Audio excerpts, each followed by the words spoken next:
हरे कृष्णा। आप सभी पर कान्हा जी का आशीर्वाद सदैव बना रहे। आज सुनिए माघ मास महात्म्य में आगे की कथा। श्री सुखदेव जी कहते हैं, हे परीक्षित, भगवान श्री कृष्ण ने विदर्भ राजकुमारी रुक्मिणी जी का ये संदेश सुनकर अपने हाथ से ब्राह्मण देवता का हाथ पकड़ लिया और हंसते हुए ऐसे बोले। भगवान कृष्ण ने कहा, ब्राह्मण देवता, जैसे विदर्भ राजकुमारी मुझसे चाहती है वैसे ही मैं भी उन्हें चाहता हूँ। मेरा चित्त उन्हीं में लगा रहता है। कहाँ तक कहूँ, मुझे रात के समय नींद तक नहीं आती। मैं जानता हूँ कि रुक्मी ने द्वेषवश मेरा विवाह रोक दिया है, परंतु ब्राह्मण देवता, आप देखिएगा, जैसे लकड़ियों को मथकर एक दूसरे से रगड़कर मनुष्य उनमें से आग निकाल लेता है, वैसे ही युद्ध में उन नामधारी क्षत्रिय कुल कलंकों को तहस नहस करके अपने से प्रेम करने वाली परम सुंदरी राजकुमारी को मैं अवश्य ही निकाल लाऊंगा। श्री सुखदेव जी कहते हैं, परीक्षित, मधुसूदन श्री कृष्ण ने ये जानकर कि रुक्मिणी के विवाह की लगन परसों रात्रि में ही है, सारथी को आज्ञा दी कि दारुक तनिक भी विलंब न करके रथ जोत लाओ।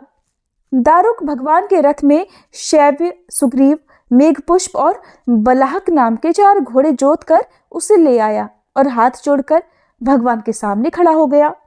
शूर नंदन श्री कृष्ण ब्राह्मण देवता को पहले रथ पर चढ़ाकर फिर खुद भी सवार हुए और उन शीघ्रगामी घोड़ों के द्वारा एक ही रात में आनर्त देश से विदर्भ देश में जा पहुंचे। कुंडिन नरेश महाराज भीष्मक अपने बड़े लड़के रुक्मी के स्नेहवश अपनी कन्या शिशुपाल को देने के लिए विवाहोत्सव की तैयारी करा रहे थे। नगर के राजपथ, चौराहे और गली कूचे झाड़ बुहार दिए गए थे। उन पर छिड़काव किया जा चुका था। चित्र विचित्र रंग बिरंगी छोटी बड़ी झंडियां और पताकाएं लगा दी गई थी। तोरण बांध दिए गए थे। वहां के स्त्री पुरुष पुष्पमाला, हार, इत्र, फुलेल, चंदन, गहने और निर्मल वस्त्रों से सजे हुए थे। वहां के सुंदर सुंदर घरों में से अगर के धूप की सुगंध फैल रही थी। परीक्षित, राजा भीष्मक ने पितर और देवताओं का विधि पूर्वक पूजन करके ब्राह्मणों को भोजन कराया और नियमानुसार स्वस्ति वाचन भी किया। सुशोभित दांतों वाली परम सुंदरी राजकुमारी रुक्मिणी जी को स्नान कराया गया। उनके हाथों में मंगलसूत्र, कंकड़ पहनाए गए, कोहबर बनाया गया। 2 नए नए वस्त्र उन्हें पहनाए गए और वे उत्तम उत्तम आभूषणों से विभूषित की गई। श्रेष्ठ ब्राह्मणों ने साम, ऋक और यजुर्वेद के मंत्रों से उनकी रक्षा की और अथर्ववेद के विज्ञान पुरोहित ने गृह शांति के लिए हवन किया।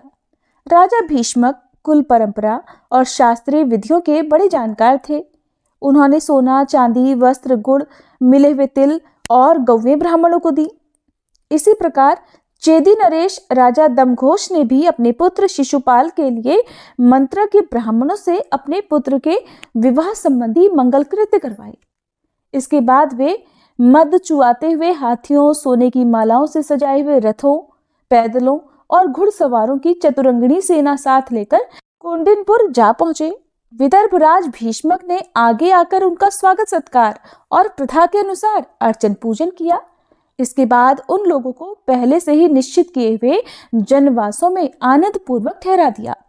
उस बारात में शाल्व, जरासंध, दंतवक्त्र, विदुरथ और पौंड्रक आदि शिशुपाल के सहस्त्रों मित्र नरपति आए हुए थे। वे सब राजा श्री कृष्ण और बलराम जी के विरोधी थे और राजकुमारी रुक्मिणी शिशुपाल को ही मिले इसी विचार से आए हुए थे।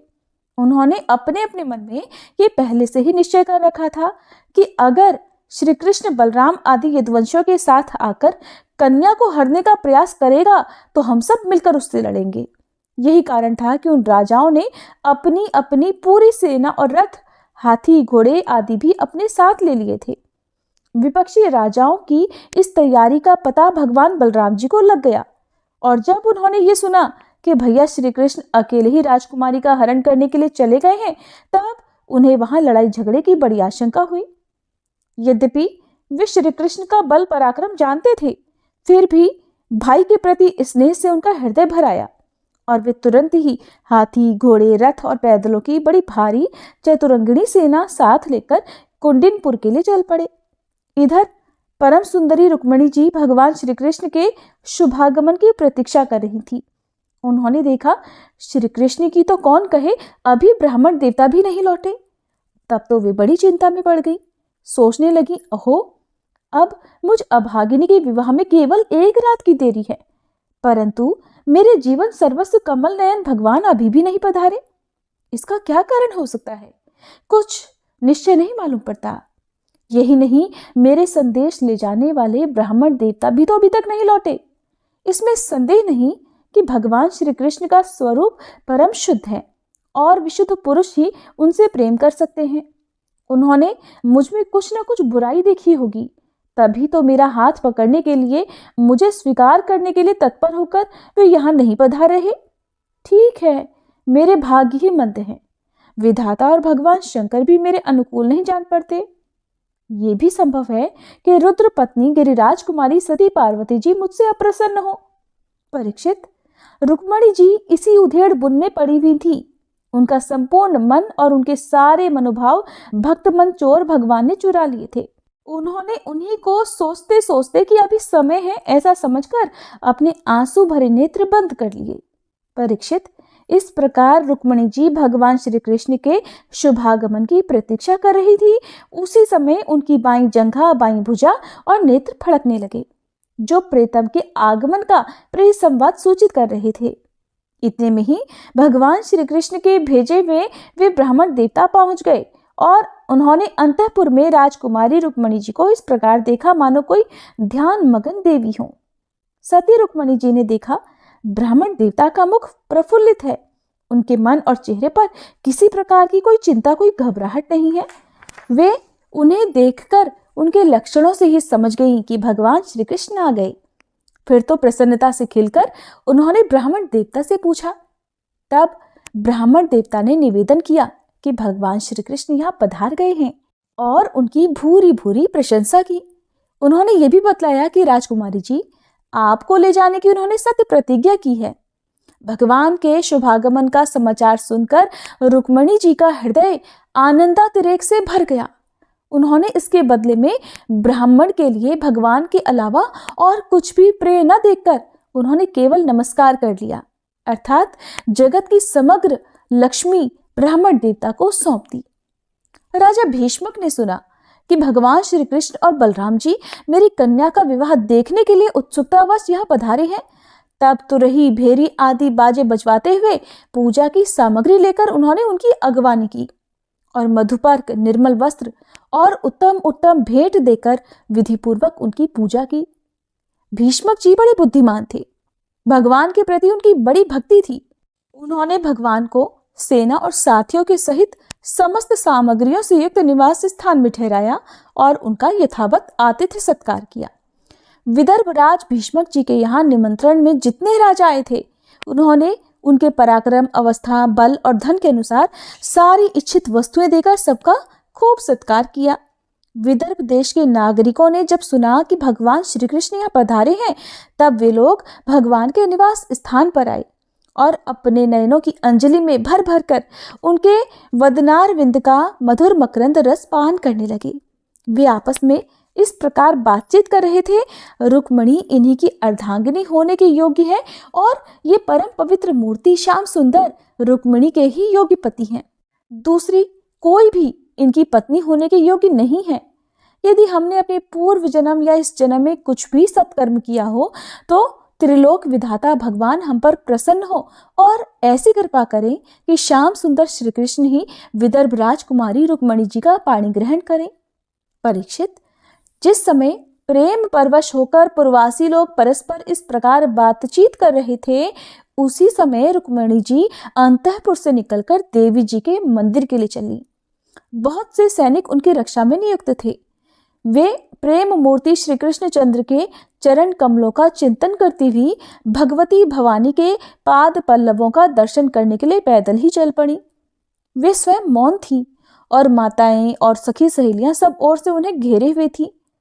शूरवीर राज सैनिक हाथों में अस्त्र शस्त्र उठाए, कवच पहने उनकी रक्षा कर रहे थे। उस समय मृदंग, शंख, ढोल, तुरही और भेरी आदि बाजे बज रहे थे। बहुत सी ब्राह्मण पत्नियां पुष्पमाला, चंदन आदि सुगंध द्रव्य और गहने कपड़ों से सज धज कर साथ साथ चल रही थी। और अनेकों प्रकार के उपहार तथा पूजन आदि की सामग्री लेकर सहस्त्रों श्रेष्ठ वीरांगनाएं भी साथ थीं। गवैये गीत गाते जाते थे, बाजे वाले बाजे बजाते चलते थे और सूत मागध तथा बंदीजन दुल्हन के चारों ओर जय जयकार करते विरद बखानते जा रहे थे। देवी जी के मंदिर में पहुंचकर रुक्मणी जी ने अपने कमल के समान सुकोमल हाथ पैर धोए, आचमन किया। इसके बाद बाहर भीतर से पवित्र और शांत भाव से युक्त होकर अंबिका देवी के मंदिर में प्रवेश किया। बहुत सी विधि विधान जानने वाली बड़ी बूढ़ी ब्राह्मणियां उनके साथ थीं। उन्होंने भगवान शंकर की अर्धांगिनी भवानी को और भगवान शंकर जी को भी रुक्मणी जी से प्रणाम करवाया। रुक्मणी जी ने भगवती से प्रार्थना की, हे अंबिका माता, आपकी गोद में बैठे हुए आपके प्रिय पुत्र गणेश जी को और आपको मैं बारंबार नमस्कार करती हूँ। माते, आप ऐसा आशीर्वाद दीजिए कि मेरी अभिलाषा पूर्ण हो। भगवान श्री कृष्ण ही मेरे पति हों। इसके बाद रुक्मणी जी ने जल, गंध, अक्षत, धूप, वस्त्र, पुष्पमाला, हार, आभूषण, अनेक प्रकार के नैवेद्य, भेंट और आरती आदि सामग्रियों से अंबिका देवी की पूजा की। इसके बाद उक्त सामग्रियों से तथा नमक, पुआ, पान, कंठसूत्र, फल और ईख से सुहागिन ब्राह्मणियों की भी पूजा की।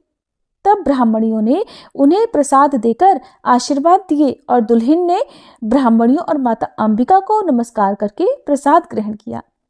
पूजा अर्चना की विधि समाप्त हो जाने पर उन्होंने मौन व्रत तोड़ दिया और रत्न जटित अंगूठी से जगमगाते हुए कर कमल के द्वारा एक सहेली का हाथ पकड़कर वे गिरिजा मंदिर से बाहर निकली। परीक्षित, रुक्मणी जी भगवान की माया के समान बड़े बड़े धीर वीरों को भी मोहित कर लेने वाली थी। उनका कटी भाग बहुत ही सुंदर और पतला था। मुखमंडल पर कुंडलों की शोभा जगमगा रही थी। वे किशोर और तरुण अवस्था की सन्निधि में स्थित थीं। उनके होठों पर मनोहर मुस्कान थी। उनके दांतों की पंक्तियां थी तो कुंदकली के समान परम उज्ज्वल, परंतु पके हुए कुंदरू के समान लाल लाल होठों की चमक से उस पर भी लालिमा आ गई थी। उनके पांवों की पायजेब चमक रही थी और उनमें लगे हुए छोटे छोटे घुंघरू रुंझुन रुंझुन कर रहे थे। वे अपने सुकुमार चरण कमलों से पैदल ही राजहंस की गति से चल रही थी। उनकी वह अपूर्व छवि देखकर वहां आए हुए बड़े बड़े यशस्वी वीर सब मोहित हो गए। कामदेव ने ही भगवान का कार्य सिद्ध करने के लिए अपने बाणों से उनका हृदय जर्जर कर दिया। रुक्मणी जी इस प्रकार इस उत्सव यात्रा के बहाने मंद मंद गति से चलकर भगवान श्री कृष्ण पर अपना राशि राशि सौंदर्य निछावर कर रही थी। उन्हें देखकर और उनकी खुली मुस्कान तथा लजीली चितवन पर अपना चित्त लुटाकर वे बड़े बड़े नरपति और वीर इतने मोहित और बेहोश हो गए कि उनके हाथों से अस्त्र शस्त्र छूट कर गिर पड़े और वे स्वयं भी रथ, हाथी और घोड़ों से धरती पर आ गिरे। इस प्रकार रुक्मणी जी भगवान श्री कृष्ण के शुभागमन की प्रतीक्षा करती हुई अपने कमल की कली के समान सुकुमार चरणों को बहुत ही धीरे धीरे आगे बढ़ा रही थी। उन्होंने अपने बाएं हाथ की अंगुलियों से मुख की ओर लटकती हुई अलकें हटाई और वहां आए हुए नरपतियों की ओर लजीली चितवन से देखा। उसी समय उन्हें श्याम सुंदर भगवान श्री कृष्ण के दर्शन हुए। राजकुमारी रुक्मणी जी रथ पर चढ़ना ही चाहती थी कि भगवान श्री कृष्ण ने समस्त शत्रुओं के देखते देखते उनकी भीड़ में से रुक्मणी जी को उठा लिया और उन सैकड़ों राजाओं के सिर पर पांव रखकर उन्हें अपने उस रथ पर बिठा लिया जिसकी ध्वजा पर गरुड़ चिन्ह लगा हुआ था। इसके बाद जैसे सिंह सियारों के बीच में से अपना भाग ले जाया करता है, वैसे ही रुक्मणी जी को लेकर भगवान श्री कृष्ण बलराम जी आदि यदुवंशियों के साथ वहां से चल पड़े। उस समय जरासंध के वशवर्ती अभिमानी राजाओं को अपना यह बड़ा भारी अपमान और यश कीर्ति का नाश सहन नहीं हुआ। वे सब के सब चढ़कर कहने लगे, अहो हमें धिक्कार है, आज हम लोग धनुष धारण करके खड़े ही रह गए और ये ग्वाले जैसे सिंह के भाग को हिरन ले जाते हैं उसी प्रकार हमारा सारा यश छीन कर ले गए। श्री सुखदेव जी कहते हैं, परीक्षित, इस प्रकार कह सुनकर सब के सब राजा क्रोध से आग बबूला हो उठे और कवच पहनकर अपने अपने वाहनों पर सवार हो गए।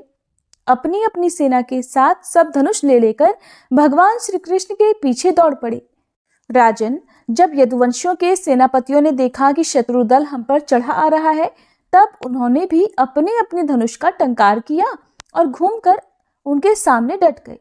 जरासंध की सेना के लोग कोई घोड़े पर, कोई हाथी पर, तो कोई रथ पर चढ़े हुए थे। वे सभी धनुर्वेद के बड़े मर्मज्ञ थे। वे यदुवंशियों पर इस प्रकार बाणों की वर्षा करने लगे मानो दल के दल बादल पहाड़ों पर मूसलाधार पानी बरसा रहे हो। परम सुंदरी रुक्मणी जी ने देखा कि उनके पति श्री कृष्ण की सेना बाण वर्षा से ढक गई है। तब उन्होंने लज्जा के साथ भयभीत नेत्रों से भगवान श्री कृष्ण के मुख की ओर देखा। भगवान ने हंसकर कहा, सुंदरी डरो मत, तुम्हारी सेना अभी तुम्हारे शत्रुओं की सेना को नष्ट किए डालती है। इधर गद और संकर्षण आदि यदुवंशी वीर अपने शत्रुओं का पराक्रम और अधिक नहीं सह सके। वे अपने बाणों से शत्रुओं के हाथी, घोड़े और रथों को छिन्न भिन्न करने लगे। उनके बाणों से रथ, घोड़े और हाथियों पर बैठे विपक्षी वीरों के कुंडल, किरीट और पगड़ियों से सुशोभित करोड़ों सिर, खड्ग, गदा और धनुषयुक्त हाथ, पहुंचे जांघें और पैर कट कट कर धरती पर गिरने लगे। इस प्रकार घोड़े, खच्चर, हाथी, ऊंट, गधे और मनुष्यों के सिर भी कट कट कर रणभूमि में लौटने लगे। अंत में विजय की सच्ची आकांक्षा वाले यदुवंशियों ने शत्रुओं की सेना तहस नहस कर डाली। जरासंध आदि सभी राजा युद्ध से पीठ दिखाकर भाग खड़े हुए। उधर शिशुपाल अपनी होने वाली पत्नी के छिन जाने के कारण मरणासन्न सा हो रहा था। न तो उसके हृदय में उत्साह रह गया और न शरीर पर कांति। उसका मुंह सूख रहा था। उसके पास जाकर जरासंध कहने लगा, शिशुपाल जी, आप तो एक श्रेष्ठ पुरुष हैं, ये उदासी छोड़ दीजिए। क्योंकि राजन, कोई भी बात सर्वदा अपने अनुकूल ही हो या प्रतिकूल ही हो, इस संबंध में कुछ स्थिरता किसी भी प्राणी के जीवन में नहीं देखी जाती। जैसे कठपुतली बाजीगर की इच्छा के अनुसार नाचती है, वैसे ही ये जीव भी भगवान की इच्छा के अधीन रहकर सुख और दुख के संबंध में यथाशक्ति चेष्टा करता रहता है।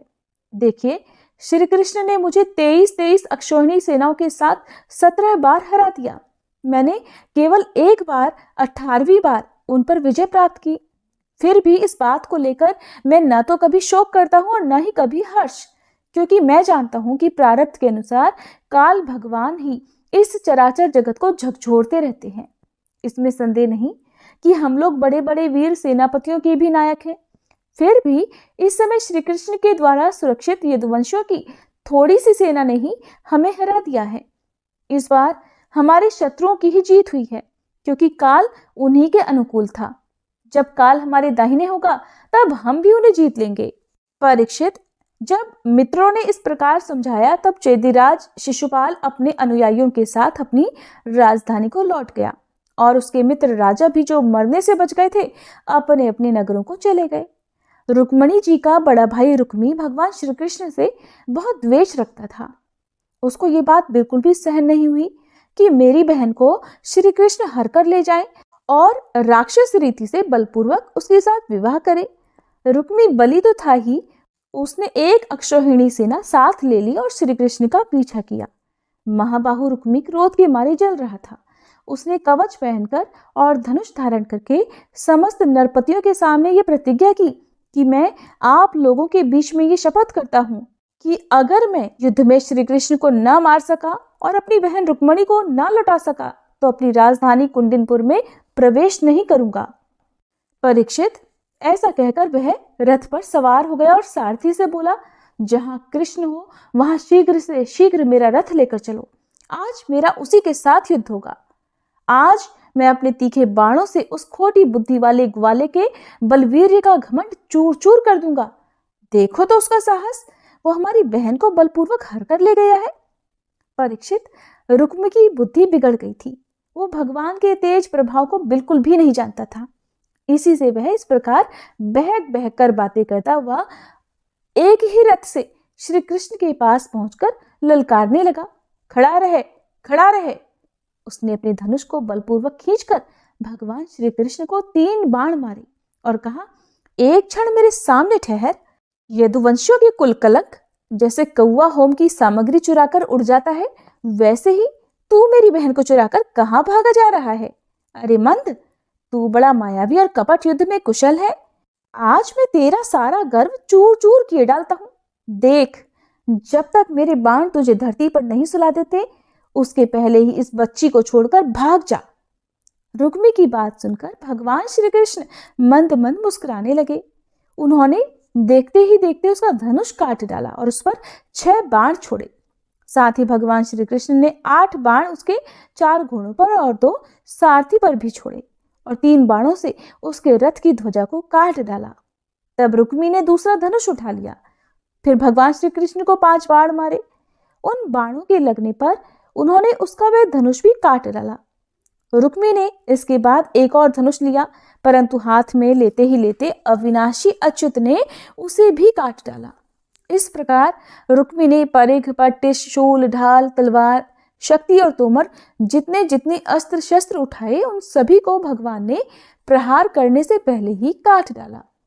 अब रुक्मी क्रोधवश हाथ में तलवार लेकर भगवान को मार डालने की इच्छा से रथ से ही कूद पड़ा और इस प्रकार उनकी ओर झपटा जैसे पतंगा आग की ओर लपकता है।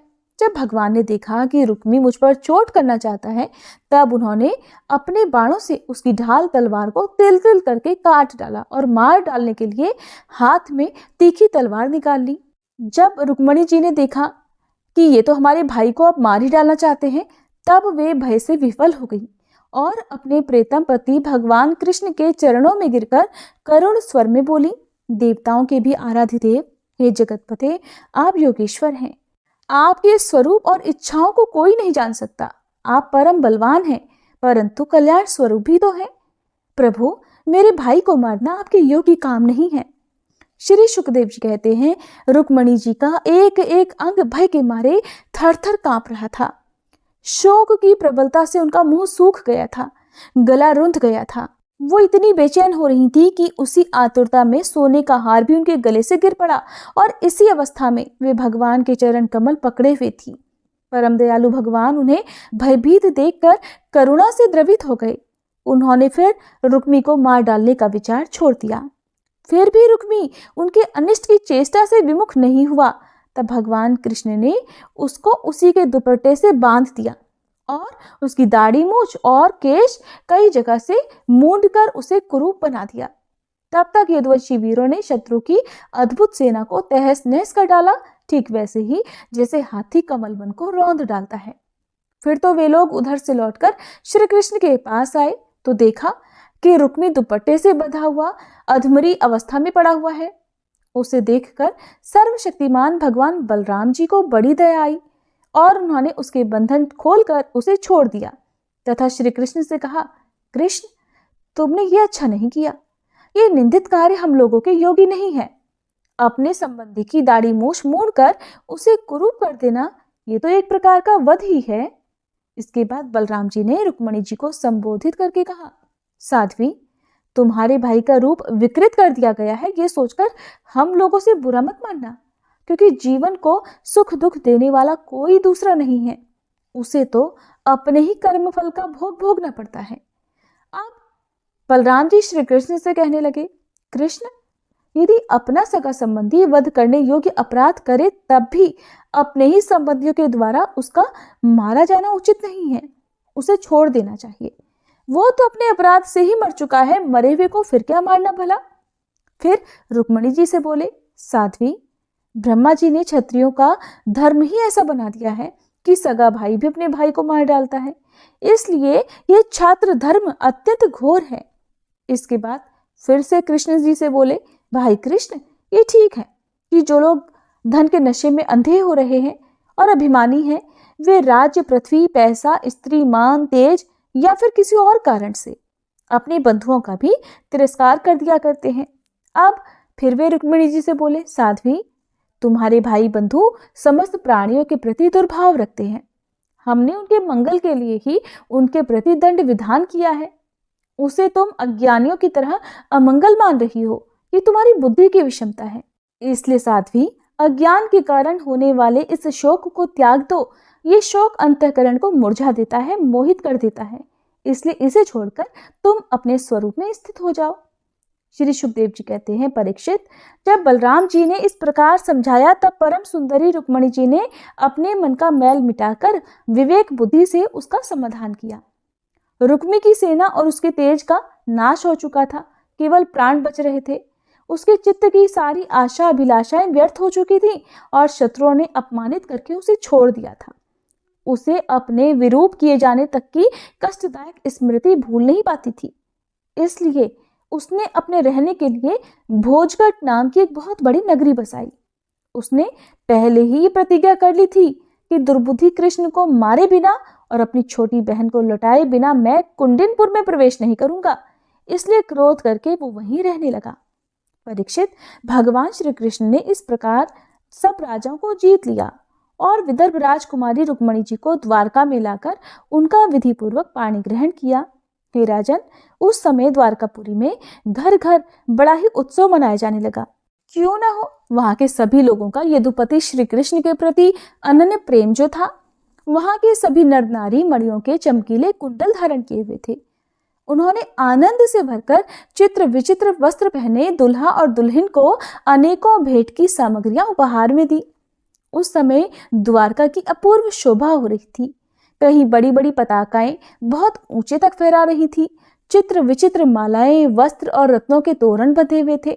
द्वार द्वार पर दूब, खील आदि मंगल की वस्तुएं सजाई हुई थी। जल भरे कलश, अर्गजा और धूप की सुगंध तथा दीपावली से बड़ी ही विलक्षण शोभा हो रही थी। मित्र नरपति आमंत्रित किए गए थे। उनके मतवाले हाथियों के मध्य से द्वारका की सड़क और गलियों का छिड़काव हो गया था। प्रत्येक दरवाजे पर केलों के खंभे और सुपारी के पेड़ रोपे हुए बहुत ही भले लग रहे थे।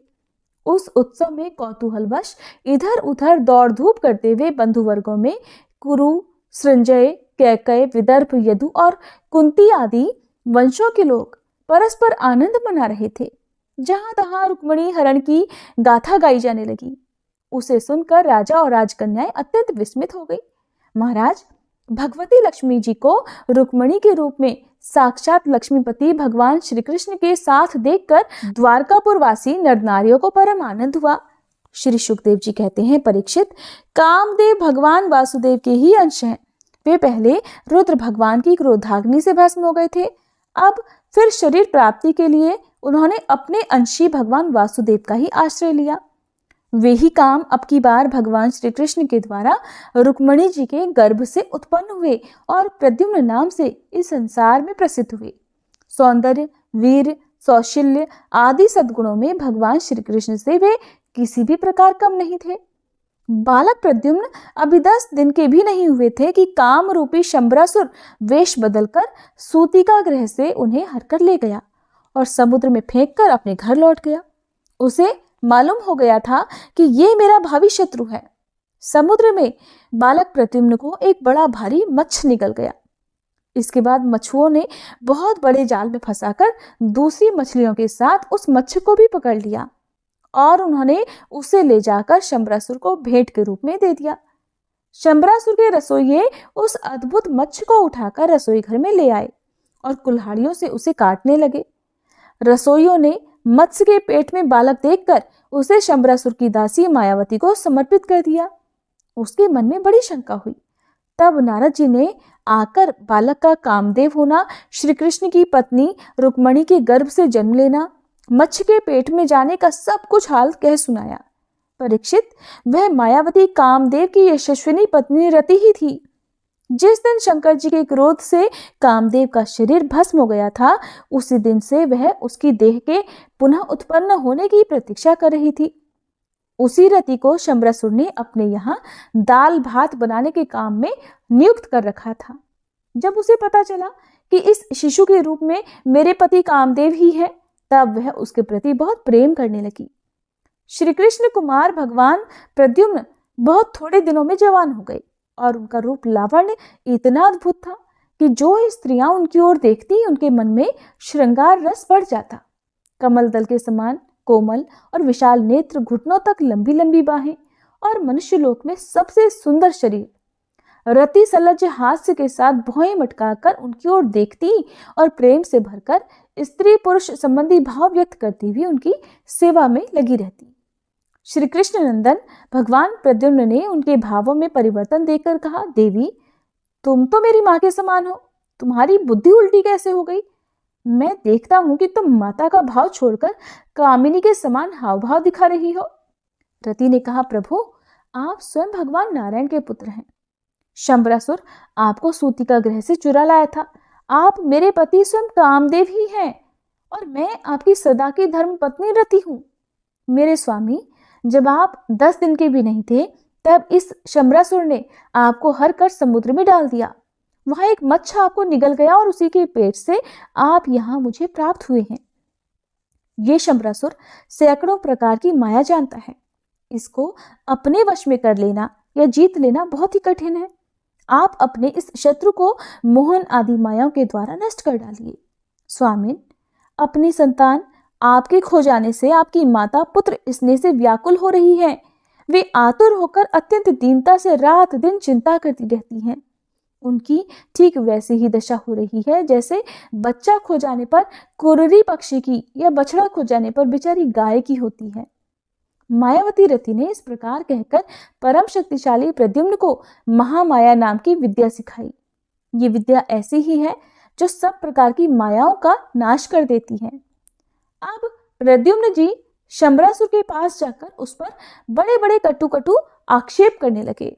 वे चाहते थे कि ये किसी प्रकार झगड़ा कर बैठे। इतना ही नहीं, उन्होंने युद्ध के लिए उसे स्पष्ट रूप से ललकारा। प्रद्युम्न जी के कटु वचनों की चोट से शंबरासुर तिलमिला उठा, मानो किसी ने विषैले सांप को पैर से ठोकर मार दी हो। उसकी आंखें क्रोध से लाल हो गई। वह हाथ में गदा लेकर बाहर निकल आया। उसने अपनी गदा बड़े जोर से आकाश में घुमाई और उसके बाद प्रद्युम्न जी पर चला दी। गदा चलाते समय उसने इतना कर्कश सिहनाद किया मानो बिजली कड़क रही हो। परीक्षित, भगवान प्रद्युम्न ने देखा कि उसकी गदा बड़ी तेजी से मेरी ओर आ रही है। तब उन्होंने अपनी गदा के प्रहार से उसकी गदा गिरा दी और क्रोध में भरकर अपनी गदा उस पर चलाई। तब वह दैत्य मयासुर की बतलाई हुई आसुरी माया का आश्रय लेकर आकाश में चला गया और वहीं से प्रद्युम्न जी पर अस्त्र शस्त्रों की वर्षा करने लगा।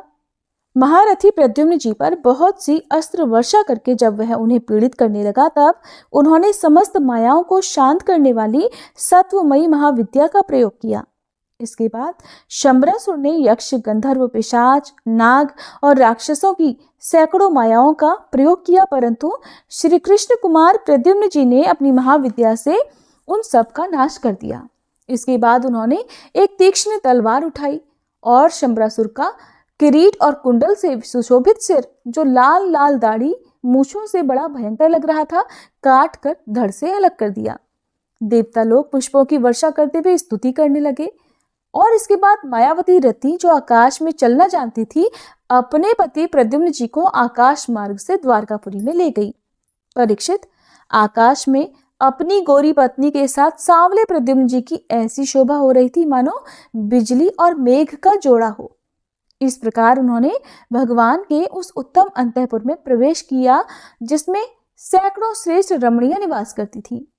अंतःपुर की नारियों ने देखा कि प्रद्युम्न जी का शरीर वर्षाकालीन मेघ के समान श्यामवर्ण है। रेशमी पीतांबर धारण किए हुए हैं, घुटनों तक लंबी भुजाएं हैं, रत्नारे नेत्र हैं और सुंदर मुख पर मंद मंद मुस्कान की अनूठी ही छटा है। उनके मुखारविंद पर घुंघराली और नीली अलके इस प्रकार शोभायमान हो रही है मानो भौरे खेल रहे हों। वे सब उन्हें श्री कृष्ण समझकर सकुचा गईं और घरों में इधर उधर छुप गईं। फिर धीरे धीरे स्त्रियों को ये मालूम हो गया कि ये श्री कृष्ण नहीं है, क्योंकि इनकी अपेक्षा इनमें कुछ विलक्षणता अवश्य है। अब वे अत्यंत आनंद और विस्मय से भरकर इस श्रेष्ठ दंपति के पास आ गई। उसी समय वहां रुक्मणी जी आ पहुंची। परीक्षित, उनके नेत्र कजरारे और वाणी अत्यंत मधुर थी। इस नवीन दंपति को देखते ही उन्हें अपने खोए हुए पुत्र की याद हो आई। वात्सल्य स्नेह की अधिकता से उनके स्तनों से दूध झड़ने लगा। रुक्मणी जी सोचने लगी, ये नररत्न कौन है? ये कमल नयन किसका पुत्र है? किस बड़भागिनी ने इसे अपने गर्भ में धारण किया होगा? इसे ये कौन सौभाग्यवती पत्नी रूपे प्राप्त हुई है? मेरा भी एक नन्हा सा शिशु खो गया था, न जाने कौन उसे सूतिका गृह से उठा ले गया। यदि वो कहीं जीता जागता होगा तो उसकी अवस्था और रूप भी इसी के समान हुआ होगा। मैं तो इसी बात से हैरान हूं कि इसे भगवान श्याम सुंदर की सी रूपरेखा, अंगों की गठन, चाल ढाल, मुस्कान, चितवन और बोलचाल कहाँ से प्राप्त हुई। हो न हो ये वही बालक है जिसे मैंने अपने गर्भ में धारण किया था, क्योंकि स्वभाव से ही मेरा स्नेह इसके प्रति उमड़ रहा है और मेरी बाईं बाह भी फड़क रही है। जिस समय रुक्मिणी जी इस प्रकार सोच विचार कर रही थी, निश्चय और संदेह के झूले में झूल रही थी, उसी समय पवित्र कीर्ति भगवान श्री कृष्ण अपने माता पिता देवकी वसुदेव जी के साथ वहां पधारे। भगवान श्री कृष्ण सब कुछ जानते थे, परंतु वे कुछ नहीं बोले, चुपचाप खड़े रहे। इतने में ही नारद जी वहां पहुंचे और उन्होंने प्रद्युम्न जी को शंबरासुर का हर कर ले जाना, समुद्र में फेंक देना आदि जितनी भी घटनाएं घटित हुई थी वे सब कह सुनाई। नारद जी के द्वारा ये महान आश्चर्यमयी घटना सुनकर भगवान श्री कृष्ण के अंतःपुर की स्त्रियां चकित हो गईं और बहुत वर्षों तक खोए रहने के बाद लौटे हुए प्रद्युम्न जी का इस प्रकार अभिनंदन करने लगी मानो कोई मरकर जी उठा हो। देवकी जी, वसुदेव जी, भगवान श्री कृष्ण, बलराम जी, रुक्मिणी जी और स्त्रियां सब उस नव दंपति को हृदय से लगाकर बहुत ही आनंदित हुए।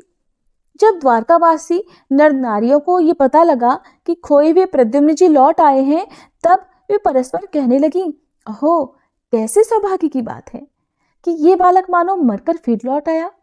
परीक्षित, प्रद्युम्न जी का रूप रंग भगवान श्री कृष्ण से इतना मिलता जुलता था कि उन्हें देखकर उनकी माताएं भी उन्हें अपना पतिदेव श्री कृष्ण समझकर मधुर भाव में मगन हो जाती थी और उनके सामने से हटकर एकांत में चली जाती थी। श्री निकेतन भगवान के प्रतिबिंब स्वरूप कामावतार भगवान प्रद्युम्न के दिख जाने पर ऐसा होना कोई आश्चर्य की बात नहीं है।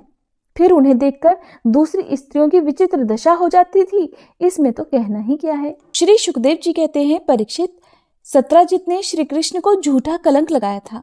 फिर उस अपराध का मार्जन करने के लिए उसने स्वयं स्यमंतक मणि सहित अपनी कन्या सत्यभामा भगवान श्री कृष्ण को सौंप दी।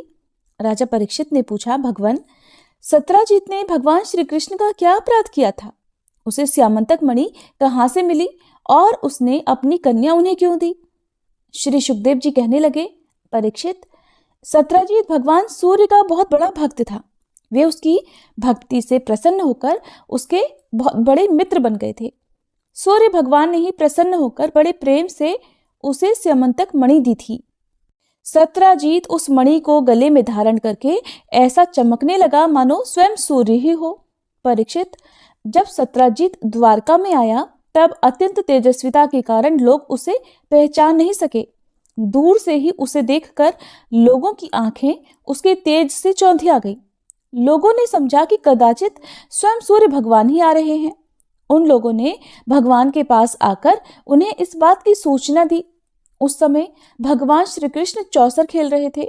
लोगों ने कहा, शंख चक्र गदाधारी नारायण, हे कमल नयन दामोदर, यदुवंश शिरोमणि गोविंद, आपको नमस्कार है। जगदीश्वर, देखिए, अपनी चमकीली किरणों से लोगों के नेत्रों को चौंधियाते हुए प्रचंड रश्मि भगवान सूर्य आपका दर्शन करने आ रहे हैं। प्रभु, सभी श्रेष्ठ देवता त्रिलोकी में आपकी प्राप्ति का मार्ग ढूंढते रहते हैं, किंतु उसे पाते नहीं। आज आपको यदुवंश में छुपा हुआ जानकर स्वयं सूर्य नारायण आपका दर्शन करने आ रहे हैं। श्री सुखदेव जी कहते हैं, परीक्षित, अनजान पुरुषों की यह बात सुनकर कमल नयन भगवान श्री कृष्ण हंसने लगे। उन्होंने कहा, अरे ये सूर्यदेव नहीं हैं, ये तो सत्राजीत हैं जो मणि के कारण इतना चमक रहा है। उसके बाद सत्राजीत अपने समृद्ध घर में चला आया। घर पर उसके शुभागमन के उपलक्ष्य में मंगल उत्सव मनाया जा रहा था। उसने ब्राह्मणों के द्वारा स्यमंतक मणि को एक देव मंदिर में स्थापित करा दिया। परीक्षित, वह मणि प्रतिदिन 8 भार सोना दिया करती थी और जहां वह पूजित होकर रहती थी वहां दुर्भिक्ष, महामारी, ग्रह पीड़ा, सर्प भय, मानसिक और शारीरिक व्यथा तथा मायावियों का उपद्रव आदि कोई भी अशुभ नहीं होता था। एक बार भगवान श्री कृष्ण ने प्रसंगवश कहा कि सत्राजीत, तुम अपनी मणि राजा उग्रसेन को दे दो। परंतु वह इतना अर्थलोलुप लोभी था कि भगवान की आज्ञा का उल्लंघन होगा इसका कुछ भी विचार न करके उसे अस्वीकार कर दिया। एक दिन सत्राजीत के भाई प्रसेन ने उस परम प्रकाशमयी मणि को अपने गले में धारण कर लिया और फिर वह घोड़े पर सवार होकर शिकार खेलने वन में चला गया। वहां एक सिंह ने घोड़े सहित प्रसेन को मार डाला और उस मणि को छीन लिया। वो अभी पर्वत की गुफा में प्रवेश कर ही रहा था कि मणि के लिए ऋक्षराज जामवान ने उसे मार डाला। उन्होंने वह मणि अपनी गुफा में ले जाकर बच्चे को खेलने के लिए दे दी। अपने भाई प्रसेन के न लौटने से इधर उसके भाई सत्राजीत को बड़ा दुख हुआ। वो कहने लगा, बहुत संभव है कि श्री कृष्ण ने ही मेरे भाई को मार डाला हो, क्योंकि वो मणि गले में डालकर वन में गया था। सत्राजीत की ये बात सुनकर लोग आपस में कानाफूसी करने लगे। जब भगवान श्री कृष्ण ने सुना कि ये कलंक का टीका तो मेरे ही सिर लगाया गया है, तब वे उसे धो बहाने के उद्देश्य से नगर के कुछ सभ्य पुरुषों को साथ लेकर प्रसेन को ढूंढने के लिए वन में गए। वहां खोजते खोजते लोगों ने देखा कि घोर जंगल में सिंह ने प्रसेन और उसके घोड़े को मार डाला है।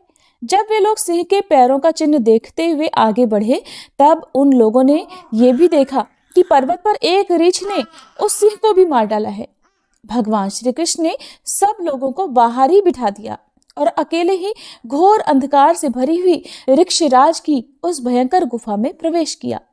भगवान ने वहां जाकर देखा कि श्रेष्ठ मणि स्यमंतक को बच्चों का खिलौना बना दिया गया है। वे उसे हर लेने की इच्छा से बच्चे के पास जा खड़े हुए। उस गुफा में एक अपरिचित मनुष्य को देखकर बच्चे की धाय भयभीत की तरह चिल्ला उठी। उसकी चिल्लाहट सुनकर परम बलि ऋक्षराज जामवान क्रोधित होकर वहां दौड़े आए। परीक्षित, जामवान उस समय क्रोधित हो रहे थे।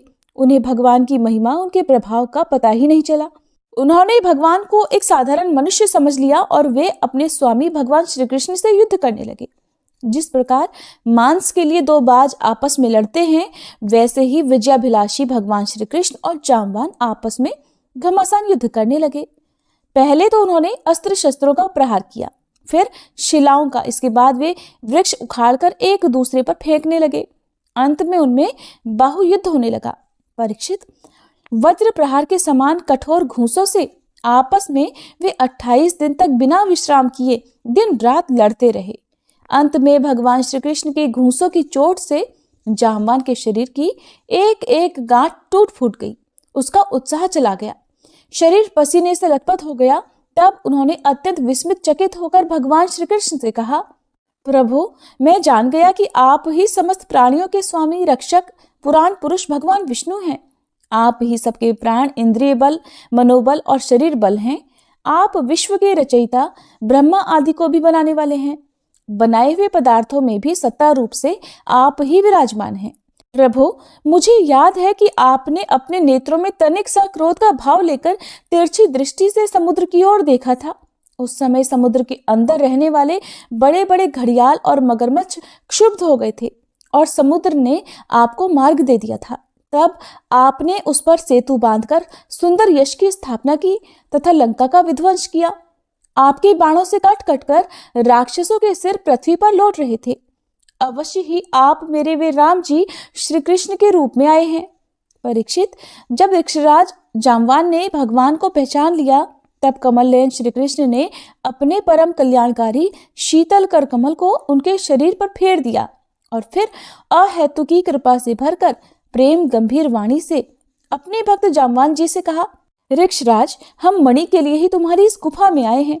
इस मणि के द्वारा ही मैं अपने पर लगे झूठे कलंक को मिटा सकता हूँ। भगवान के ऐसा कहने पर जामवान ने बड़े आनंद से उनकी पूजा करने के लिए अपनी कन्या कुमारी जामवंती को मणि के साथ उनके चरणों में समर्पित कर दिया। भगवान श्री कृष्ण जिन लोगों को गुफा के बाहर छोड़ गए थे, उन्होंने 12 दिन तक तो उनकी प्रतीक्षा की, किंतु जब उन्होंने देखा कि अब तक वे गुफा से नहीं निकले, तब वे अत्यंत दुखी होकर द्वारका को लौट गए। वहां जब माता देवकी, रुक्मणी, वसुदेव जी तथा अन्य संबंधियों और कुटुंबियों को ये मालूम हुआ कि श्री कृष्ण गुफा में से नहीं निकले, तब उन्हें बड़ा दुख हुआ। सभी द्वारकावासी अत्यंत दुखित होकर सत्राजीत को भला बुरा कहने लगे और भगवान श्री कृष्ण की प्राप्ति के लिए महामाया दुर्गा देवी की शरण में गए। उनकी उपासना करने लगे। उनकी उपासना से दुर्गा देवी प्रसन्न हुई और उन्होंने आशीर्वाद दिया। उसी समय उनके बीच में मणि और अपनी नववधु जामवंती के साथ सफल मनोरथ होकर श्री कृष्ण सबको प्रसन्न करते हुए प्रकट हो गए। सभी द्वारकावासी भगवान श्री कृष्ण को पत्नी के साथ और गले में मणि धारण किए हुए देखकर परमानंद में मगन हो गए, मानो कोई मरकर लौट आया हो। इसके बाद भगवान ने सत्यजीत को राजसभा में महाराज उग्रसेन के पास बुलवाया और जिस प्रकार मणि प्राप्त हुई थी वो सब कथा सुनाकर उन्होंने वह मणि सत्यजीत को सौंप दी। सत्यजीत अत्यंत लज्जित हो गया। मणि तो उसने ले ली, किंतु उसका मुंह नीचे की ओर ही लटक गया। उसने अपने अपराध पर बड़ा भारी पश्चाताप किया। किसी प्रकार वह अपने घर पहुंचा। उसके मन की आंखों के सामने निरंतर अपना अपराध नाचता रहता। बलवान के साथ विरोध करने के कारण वह भयभीत हो गया था। अब वो हर समय यही सोचता कि मैं अपने अपराध का प्रायश्चित कैसे करूं, अपने इस अपराध को कैसे दूर करूं, मुझ पर भगवान श्री कृष्ण कैसे प्रसन्न हो। मैं ऐसा कौन सा काम करूं जिससे मेरा कल्याण हो सके और लोग मुझे कोसे नहीं। सचमुच मैं अदूरदर्शी शूद्र हूं। धन के लालच से मैंने बड़ी मूर्खता का काम किया है। अब मैं रमणियों में रत्न के समान अपनी कन्या सत्यभामा और वह स्यमंतक मणि दोनों ही श्री कृष्ण को दे दूं। ये उपाय बहुत ही अच्छा है। इसी से मेरे अपराध का प्रायश्चित हो सकता है और कोई उपाय नहीं है। सत्यजीत ने अपनी विवेक बुद्धि से ऐसा निश्चय करके स्वयं ही इसके लिए प्रयास किया और अपनी कन्या तथा स्यमंतक मणि दोनों ही ले जाकर श्री कृष्ण जी को अर्पण कर दी। सत्यभामा शील, स्वभाव, सुंदरता, उदारता आदि सद्गुणों से संपन्न थी। बहुत से लोग चाहते थे कि सत्यभामा हमें मिले और उन लोगों ने उन्हें मांगा भी था, परंतु अब भगवान श्री कृष्ण ने विधि पूर्वक उनका पाणी ग्रहण किया। परीक्षित, भगवान श्री कृष्ण ने सत्यजीत से कहा कि हम स्यमंतक मणि नहीं लेंगे। आप सूर्य भगवान के भक्त हैं, इसलिए ये आपके ही पास रहे। हम तो केवल उसके फल के अर्थात उससे निकले हुए सोने के अधिकारी हैं, वही आप हमें दे दिया करें। श्री सुखदेव जी कहते हैं, परीक्षित, यद्यपि भगवान श्री कृष्ण को इस बात का पता था कि लक्षाग्रह की आग से पांडवों का बाल भी बांका नहीं हुआ है, फिर भी जब उन्होंने सुना कि कुंती और पांडव जल मरे, तब उस समय का कुल परंपराचित व्यवहार करने के लिए वे बलराम जी के साथ हस्तिनापुर गए। वहां जाकर भीष्म पितामह, कृपाचार्य, विदुर, गांधारी और द्रोणाचार्य से मिलकर उनके साथ संवेदना, सहानुभूति प्रकट की और उन लोगों से कहने लगे कि हाय, ये तो बड़े ही दुख की बात हुई। भगवान श्री कृष्ण के हस्तिनापुर चले जाने से द्वारका में अक्रूर और कृतवर्मा को अवसर मिल गया। उन लोगों ने शतधन्वा से आकर कहा कि तुम सत्यजीत से मणि क्यों नहीं छीन लेते। सत्यजीत ने अपनी श्रेष्ठ कन्या सत्यभामा का विवाह हमसे करने का वचन दिया था और अब उसने हम लोगों का अपमान करके उसे श्री कृष्ण के साथ ब्याह दिया है। अब सत्यजीत भी अपने भाई प्रसेन की तरह क्यों ना यमपुरी में जाए। शतधन्वा पापी था और अब तो उसकी मृत्यु भी उसके सिर पर नाच रही थी। अक्रूर और कृतवर्मा के इस प्रकार बहकाने पर शतधन्वा उनकी बातों में आ गया और उस महादुष्ट ने लोभवश सोए हुए सत्यजीत को मार डाला। इस समय स्त्रियां अनाथ के समान रोने चिल्लाने लगी, परंतु शतधन्वा ने उनकी ओर बिल्कुल भी ध्यान नहीं दिया। जैसे कसाई पशुओं की हत्या कर डालता है, वैसे ही वह सत्यजीत को मारकर और मणि छीनकर वहां से चंपत हो गया।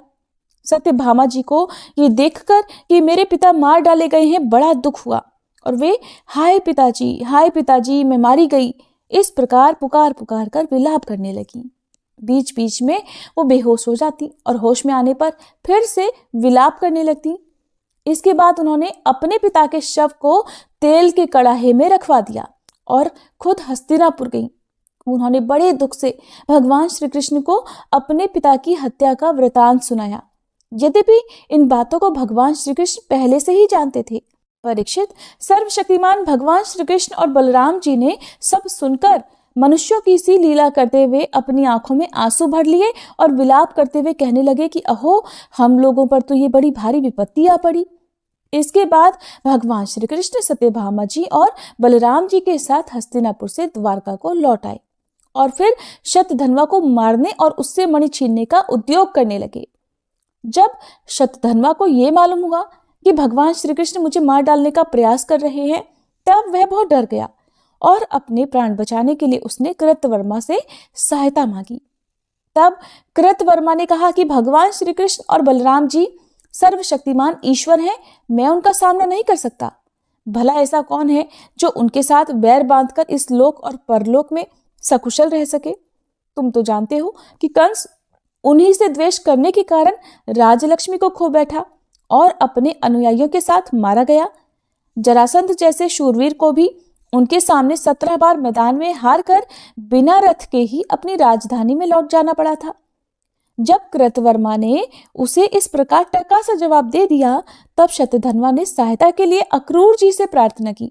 उन्होंने कहा, भाई ऐसा कौन है जो सर्वशक्तिमान भगवान का बल पौरुष जानकर भी उनसे बैर विरोध ठाने, जो भगवान खेल खेल में ही इस विश्व की रचना, रक्षा और संहार करते हैं तथा जो कब क्या करना चाहते हैं, इस बात को माया से मोहित ब्रह्मा आदि विश्व विधाता भी नहीं समझ पाते, जिन्होंने 7 वर्ष की अवस्था में, जब वे बिल्कुल बालक ही थे, एक हाथ से ही गिरिराज गोवर्धन को उखाड़ लिया और जैसे नन्हे नन्हे बच्चे बरसाती छत्ते को उखाड़कर हाथ में रख लिया करते हैं, वैसे ही खेल खेल में 7 दिनों तक उसे उठाए रखा।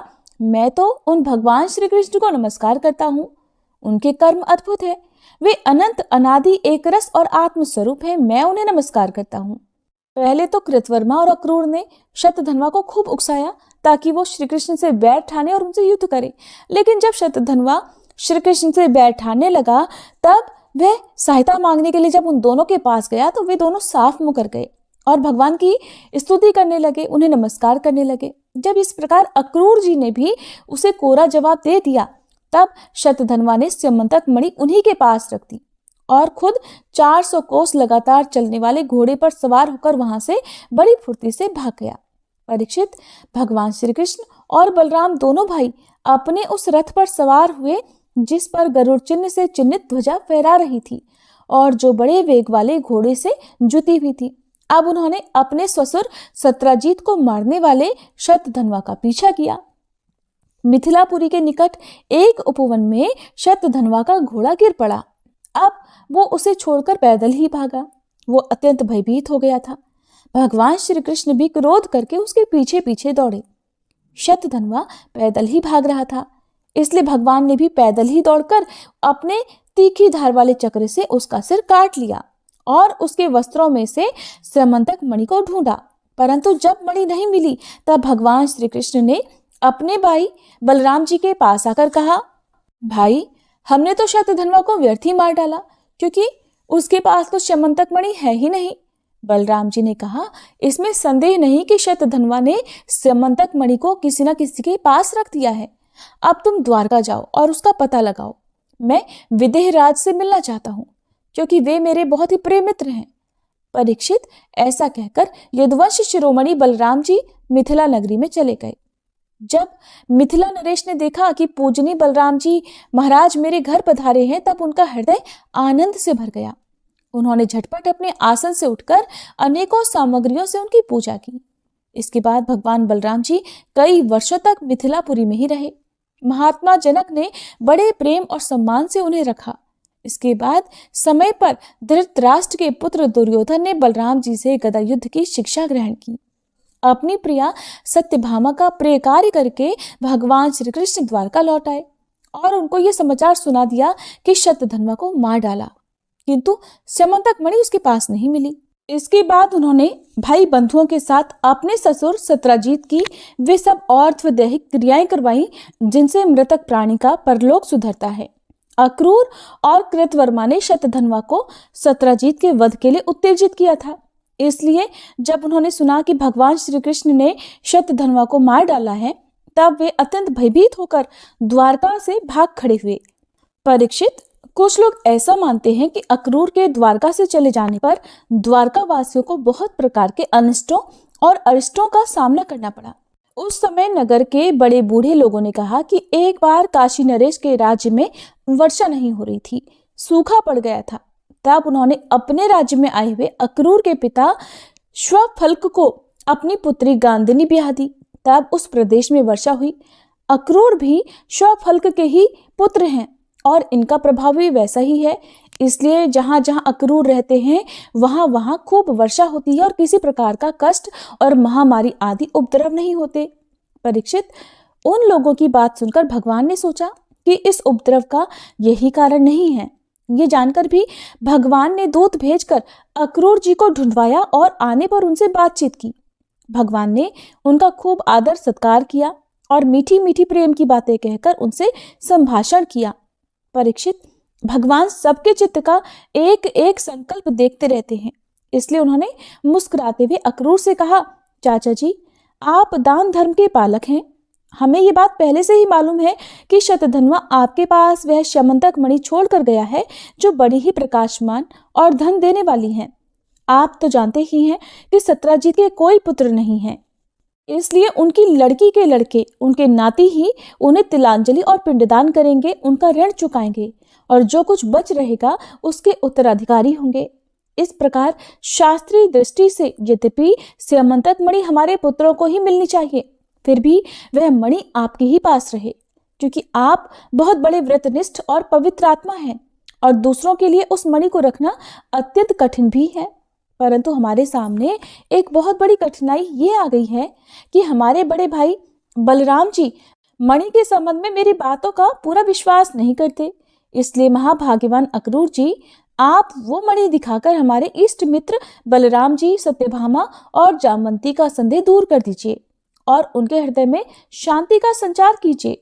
हमें पता है कि उसी मणि के प्रताप से आजकल आप लगातार ही ऐसे यज्ञ करते रहते हैं जिसमें सोने की वेदियां बनती हैं।